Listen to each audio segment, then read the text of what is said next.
Hi, hello, welcome back to my living room where I'm not wearing any makeup because I don't have time today. I'm very busy. So we're just gonna do a quick book review, just knock that out of there, and you're just gonna have to deal with my acne and my magical disappearing eyes. So let's go.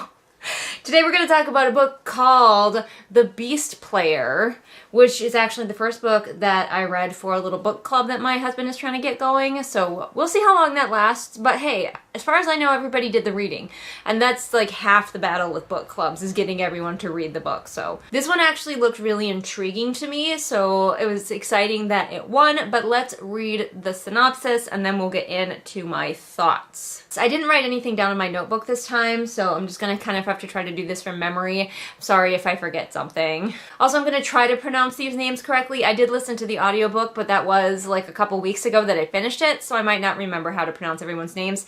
In fact, I probably won't. Elin, I think it was Elin, maybe it was Aelin. Elin's family has an important responsibility, caring for the fearsome water serpents that form the core of their kingdom's army. So when some of the beasts mysteriously die, Elin's mother is sentenced to death as punishment. With her last breath, she manages to send her daughter to safety. Alone, far from home, Elin soon discovers that she can talk to both the terrifying water serpents and the majestic beasts that guard her queen. This is not true. She can't really talk to them so much. I mean, she can and she can't. It's anyway. Little bit deceptive there. Makes it definitely sound like she can really like talk to them, and it's not quite like that. This skill gives her great powers, but also involves her in deadly plots that could cost her life. Can she save herself and prevent her beloved beasts from being used as tools of war, or is there no way of escaping the terrible battles to come? So first of all, this was a translated book. It was translated, I believe, from Japanese. Also, according to Goodreads, The Beast Player is books 1 and 2 originally, and that kind of makes sense. It does kind of feel like this could be 2 shorter books. Like, I could kind of see where it would be chopped in half and be like 2 novellas or something like that. I have been reading like a couple of translated books recently, so that's exciting. I think the translation was fine. Again, it's really difficult for me to tell with translation what is the author's style and what is the translator's style, but as far as I can tell, it was translated well, and I think the author's style comes off, but it's impossible for me to say as I do not read Japanese. So with that out of the way, what did I think of this book? Well, this book is beloved on Goodreads, has a very good score. Overall score is 4.13, which is very good. I gave it a 2. Honestly, if I had just been reading for me, I would have DNF'd. And I think a lot of it is taste. Like, I'm not going to say that I gave this book a 2 because it's an objectively bad book.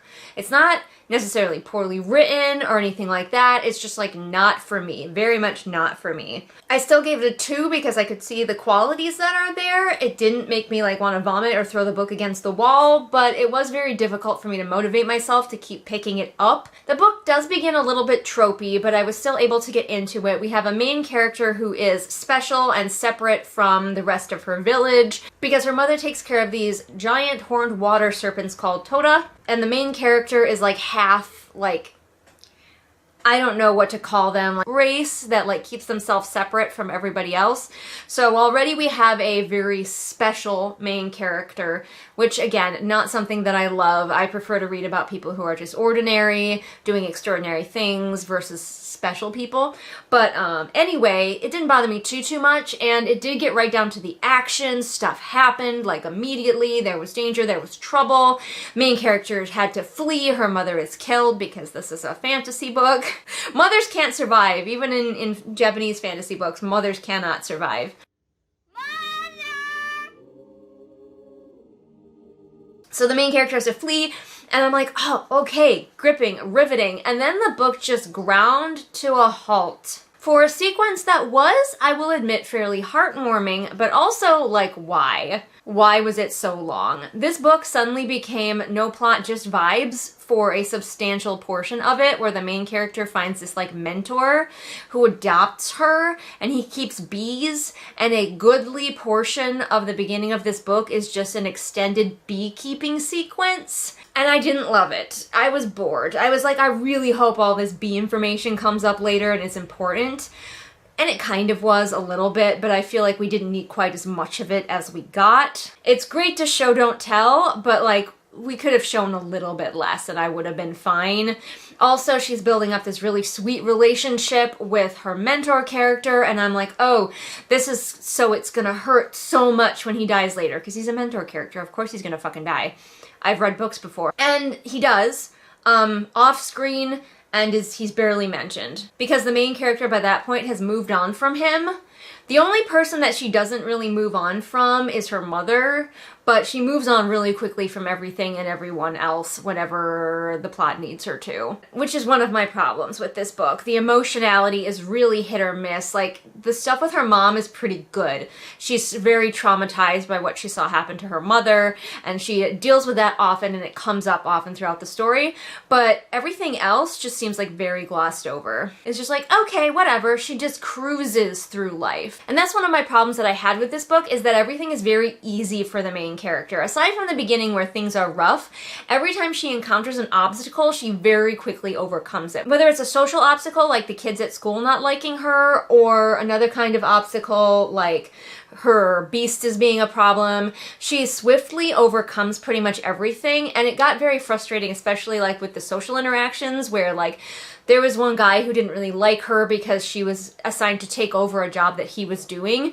But then, and I was like, oh, good, conflict, I like it. And then a few minutes later, he was like, and I just looked at her and I realized that she was great.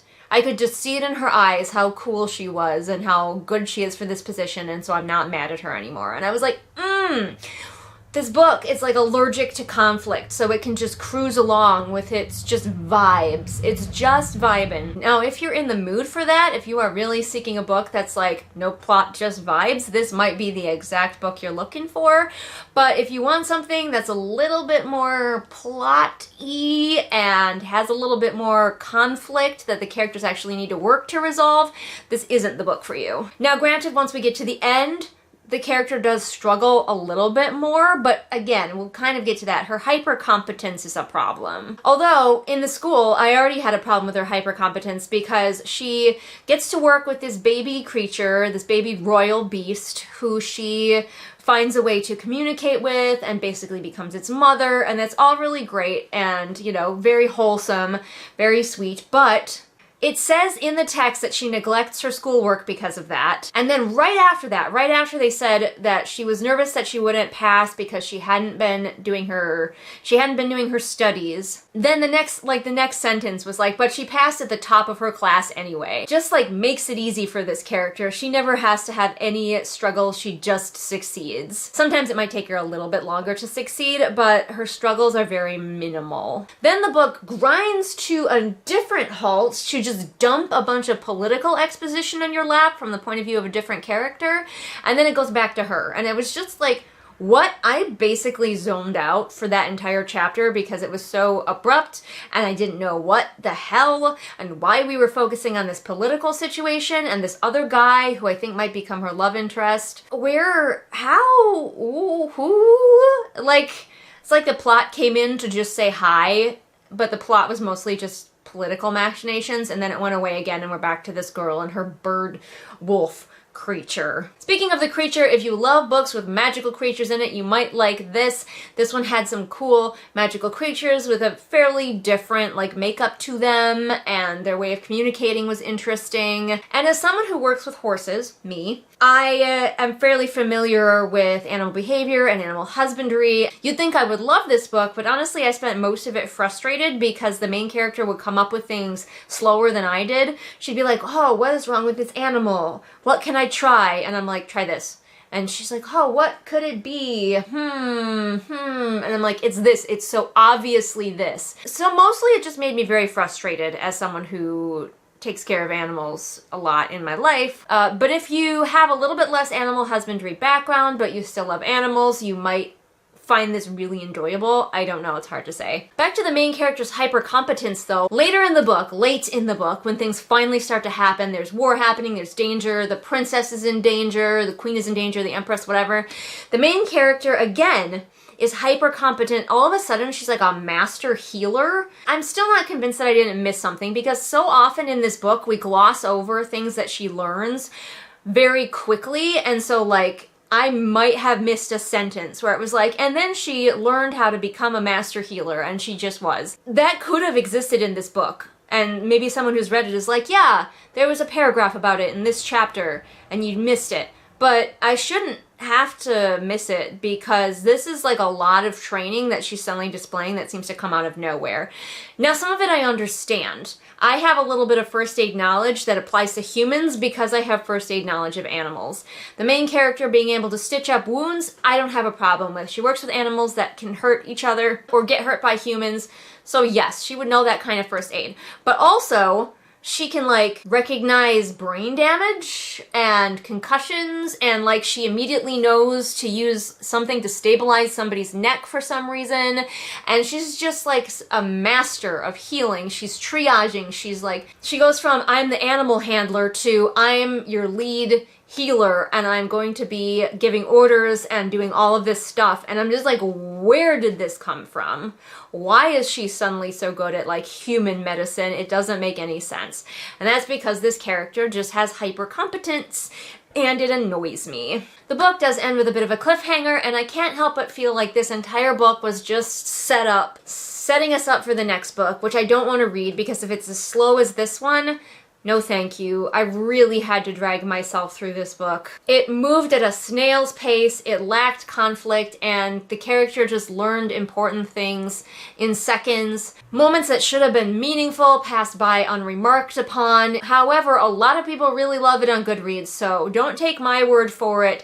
Still check this book out for sure if you're interested.